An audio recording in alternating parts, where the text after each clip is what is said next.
Больше никаких сомнений. Осенью Армению ждет новая военная агрессия алиевского режима по заказу Путина и попытка государственного переворота руками армянской оппозиции по заказу все того же Путина. Скорее всего, внешние и внутренние удары будут синхронизированы.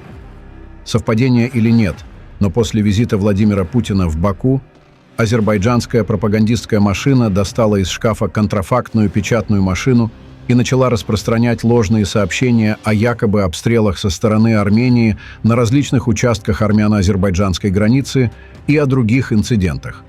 Как и ожидалось, российские СМИ и медийные сети поддержали эту гнусную кампанию. Таким образом, Азербайджан и Россия продолжают синхронизировать действия против армянской стороны. На самом деле ситуация на земле не претерпела существенных изменений за последние несколько лет. Ниже приведем самое циничное заявление по итогу визита Путина к Алиеву. Президенты выразили приверженность своих государств целям и принципам Устава ООН, а также задаче повышения ее авторитета, роли и эффективности как универсальной организации, призванной играть центральную координирующую роль в международных отношениях и не допускать подрыва общепризнанных принципов и норм международного права. Ну да, один вторгся в соседнюю страну, оттяпал у нее почти 5 регионов, убил десятки тысяч мирных людей и спровоцировал появление миллионов беженцев. Второй при поддержке первого устроил войну и этноцид типа в своем регионе, тоже ссылаясь на устав ООН, изгнав все коренное население. Эти не остановятся. Кремль уже открыто встал на сторону Алиева. Лавров требует от Армении открытия Зангезурского коридора. Мол, Пашинян, саботируя якобы такую договоренность от 9 ноября 2020 года, препятствует миру, при том, что Москва и Баку все свои пункты соглашения нарушили. А кремлевские СМИ, в свою очередь, расшаривают интервью главы МИД Байрамова, требующего от Армении переписать Конституцию. Должен устранить все потенциальные риски, потенциальные возвращения к этому вопросу в будущем. Вы знаете, что это не секрет, что на сегодняшний день в основополагающих документах Армянской Республики, в акте о независимости, в Конституции все еще присутствует территориальная претензия к Азербайджану, и это абсолютно неприемлемо. Естественно, это на сегодняшний день является самым основным препятствием на пути к достижению завершения процесса. Пожалуй, одну из главных целей визита Путина раскрыл Лавров, сославшись на соглашения, которые неоднократно нарушались как Азербайджаном, так и Россией, иногда в одиночку, а иногда совместно. В международной практике крайне неуместно обсуждать соглашения, когда предмет этих соглашений уже исчез.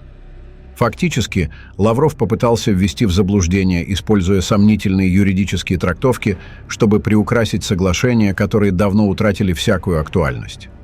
Если уж речь зашла о подписях, то Лаврову следовало бы ответить на ряд банальных вопросов. Почему не были немедленно возвращены пленные, которые должны были быть освобождены? Почему беженцы не вернулись, например, в Гадрут?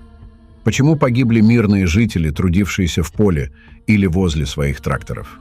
Почему был заблокирован Лачинский коридор, что привело к этническим чисткам в Арцахе? Не составляет труда понять, чьи подписи стоят под этими преступлениями и кто несет за них ответственность. Лавров в очередной раз продемонстрировал свою циничную природу и безразличие к человеческим страданиям, слову и долгу. Он также показал, что за всем, что происходило и продолжает будоражить нашу страну с 2020 года, стоит Россия, и он является одним из главных действующих лиц в этом сценарии. Что касается урегулирования армяно-азербайджанских отношений, то, по словам Лаврова, и здесь главное – следовать духу и букве серии трехсторонних договоренностей лидеров России, Азербайджана и Армении, достигнутых в 2020-2022 годах. Они охватывают все аспекты ситуации, а также вопросы, которые необходимо решить для того, чтобы ее окончательно и полностью урегулировать. Лавров не стал напрямую говорить о заявлении 9 ноября, над которым уже ржут кому ни лень. Напомним, что согласно 9 пункту трехстороннего заявления от 9 ноября 2020 года разблокируются все экономические и транспортные связи в регионе. Армения гарантирует безопасность транспортного сообщения между западными районами Азербайджана и Нахичеванской автономной республикой с целью организации беспрепятственного движения граждан, транспортных средств и грузов в обоих направлениях. Контроль за транспортным сообщением осуществляют органы пограничной службы ФСБ России. 7 пунктов заявления 9 ноября нарушены в пух и прах Москвой и Баку. Это касается как защиты безопасности жителей, действия Бердзорского коридора, возвращения пленных беженцев, так и действий российских миротворцев. Кстати, во всех 9 пунктах ни разу не упоминаются армяне. Над этим заявлением давно все ржут. А недавно посол Ирана в Армении заявил, что никакого заявления 9 ноября нет. «Если оно есть, то где Карабах и где Лачинский коридор?» – спросил он. Правительство Армении может говорить о том, что заявление 9 ноября утеряло силу. Иначе Армения может требовать ревизии единственного пункта заявления, которое было полностью выполнено, в ходе чего Армения передала ряд территорий Азербайджану без единого выстрела. Если нет заявления 9 ноября, то почему Карвачар контролирует Баку? А если оно есть, где Бердзорский коридор? Если основы трехсторонних документов актуальны, то они должны выполняться следующим образом. Первое. Азербайджан должен полностью освободить Нагорный Карабах и отвести свои войска обратно. Второе. Лачинский коридор должен находиться под контролем РМК, и там не должно быть никаких азербайджанских постов. Третье.